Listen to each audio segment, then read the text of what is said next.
BDR তার স্ত্রী সহ অনেক চৌকো সামরিক অফিসার হত্যার শিকার হয়েছেন।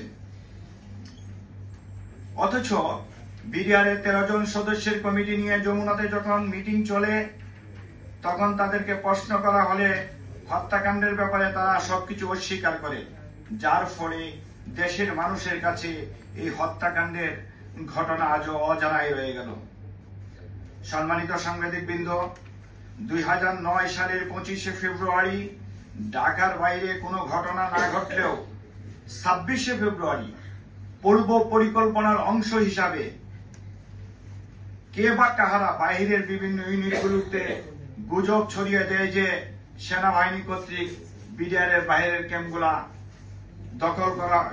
দখল করে নেওয়া হবে। এতে করে 26 তারিখে বাইরের ইউনিটের বিডিআর এর সদস্যরা আতঙ্কগ্রস্ত হয়ে ওঠে।